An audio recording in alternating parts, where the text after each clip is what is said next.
জুলাই ছাত্র আন্দোলনে হত্যা মামলার আসামি এখন হিরো আলম। বাংলাদেশের যত গণমাধ্যম আছে এমন কেউ নেই ফোন দেওয়া বাদ দেখছে। আমাকে বলতেছে আমি দুইজনে বকাও দিচ্ছি একটু আগে।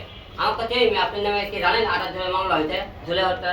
আমি কোন জুলাই আন্দোলনের মামলা হয়েছে মানে কি আবদ্ধ করে আমি ফাজলিম করেন। আমি ধারি দিলাম দুজন দেখি না একটু পর পর দেখি না বাস্তবিক দেখেন। আপনারা না দেখলে বুঝতে পারবেন না। আমি সহকারে মোট 28 জনের নামে মামলা হয়েছে।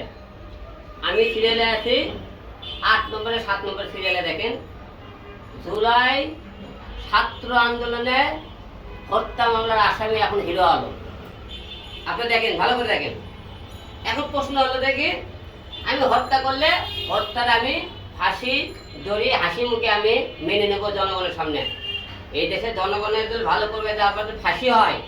অনেক লোক ফাঁসি হয়েছে 70 অনেক কমই হয় মিথ্যে দিয়ে সত্য মানে অনেক লোক এই দেশ থেকে মারা গেছে ফাঁসি হয়েছে। এখন তারা বলছে আমি নাকি জুলাই ছাত্র আন্দোলনের হত্যার মামলা আসামি 28 জন, আমি সহ 28 জনের সারা বাংলাদেশে নিউজ হইতেছে দেখেন। এখন ঘটনা কি আপনারা কিছু ফুটেজ দেখেন। যখন জুলাই ছাত্র আন্দোলন হয় আমি সাবার মোবাইলে ছিলাম কিনা আপনারা আমার এই না ফুটেজগুলো হিরো আলম ছাত্র আন্দোলনকে ইউটিউবে ফেসবুকে সার্চ দেবেন দেখেন। এবং আরেকটা বিষয় দেখেন যেদিন শেখ হাসিনা দেশ ছেড়ে পালিয়ে যায় আমি কয়েকশো লোককে আপনি গেছে গণভবনে গেছে দেখেন আপনারা। এই যে এরা যে বলতেছে হিরো আলম ছাত্র আন্দোলনে আমি এই যে আমাকে মামলা দিতে আপনারা আরো দেখেন। যখন ছাত্র আন্দোলন হয় এই দেখেন বৃষ্টির মধ্যে ভিজে ভিজে আমি গর্জগন্ডের আওয়াজ তুলেছিলাম যে এই দেশে যদি আর একটা ছাত্রকে মারা হয় আমরা এই দেশের মধ্যে প্রত্যেকটা লোক মেহনত করে করতে পারবো।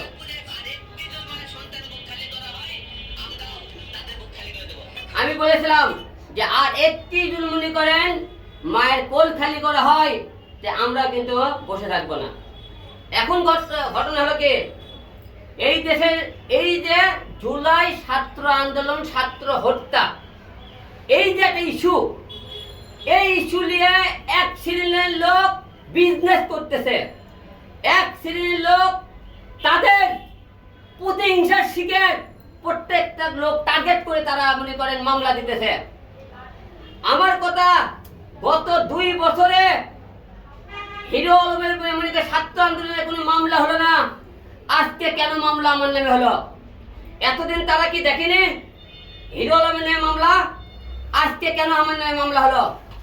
অবশ্যই এটা প্রতিহিংসার শিকার কোন একটা চক্র হিরো আলমকে জুলাই ছাত্র হত্যা মামলার আসামি করেছে।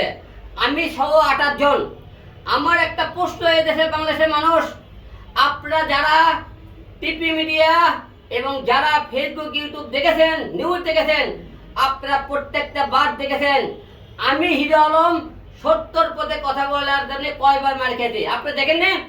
এই দেশে যখন আজকে যারা আজকে জুলাই হত্যার মামলা দিতেছে এই এরা একটাও ছিল না রাজপথে।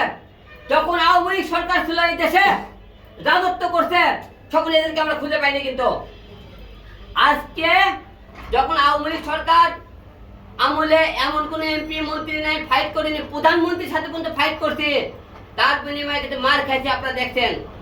গুলশানে আজকে আপনারা এটা গোপন খবর শোনেন আপনাকে এতদিন বলেন আজকে একটা কথা না বলতে হয় না। যখন এদের সরকার আমার দিকে চোখ তুলছে তখন এটা বলতেই হইতেছে মনে করেন দেখুন সরকার এতদিন দেখছে।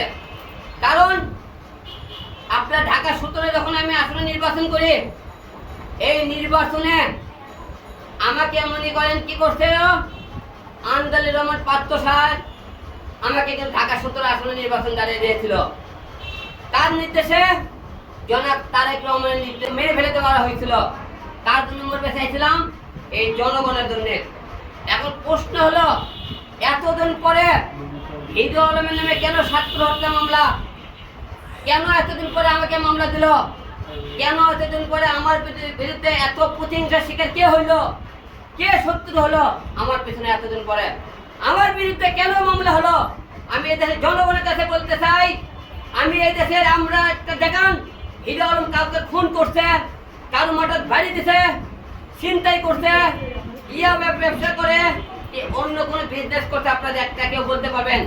আমি হিরো আলমকে নিয়ে এমন কোনো আমার নামে কোনো নিউজ নাই। কিন্তু তাহলে আমার নামে এতদিন পরে মামলা যখন, তাহলে অবশ্যই এটা প্রতিহিংসামূলক, শত্রুতামূলক এই মামলাগুলো একরকম করে দিতেছে। আপনারা দেখবেন পাশে পাশে এতদিন পরে লোক মামলা হইতেছে। এতদিন মামলা হলো না কেন? আজ কেন মামলা হলো? 2 বছর ধরে তারা দেখেনি হিরো আলমকে এতদিন তারা স্বার্থ ছিল কি ছিল না। একটা ফুটেজ দেখবেন, আমি কি এই দেশের জন্য কিছু করছি কিনা। যেখানে অন্যায় অত্যাচার হচ্ছে সেখানে আমি প্রতিবাদ করছি। বাংলাদেশে যে বন্যা হোক, দুর্যোগ হোক, সেখানে আমি ঝাঁপে পড়ছি আমার দেশ থেকে। কিন্তু আজকে এত কিছু করার পরে এদিকে প্রতিদান আর জুলাই 7 দণ্ডের হত্যার নামে একটা শ্রেণীর লোক প্রতিহিংসার নামে তাদের নামে মামলা দিতেছে। আপনাদের তাই বলবো, এই যে আমাদের মামলা হয়েছে, এই বেসের আপনাদের জনগণের উপর দিলাম। আমি হিরো আলম অন্যায় করে থাকি, কোন ছাত্রকে খুন করে থাকি, কারো লোক কোনো করে গেল, এমপি মন্ত্রীকে খুন করে অন্যায় করে থাকি, তাহলে আপনার জনগণ বলবেন হিরো আলমকে সাক্ষী প্রমাণ পাবেন। আমি জনগণের মুখে আমি ফাঁসির বলেছি, আপনি দেব কোনো মামলা করতে হবে না। আমি ডাইরেক্ট আপনাকে আমি মামলা করতে আপনি বলবেন কারে খুন করছি, কারে মারছি, কার ক্ষতি করছে।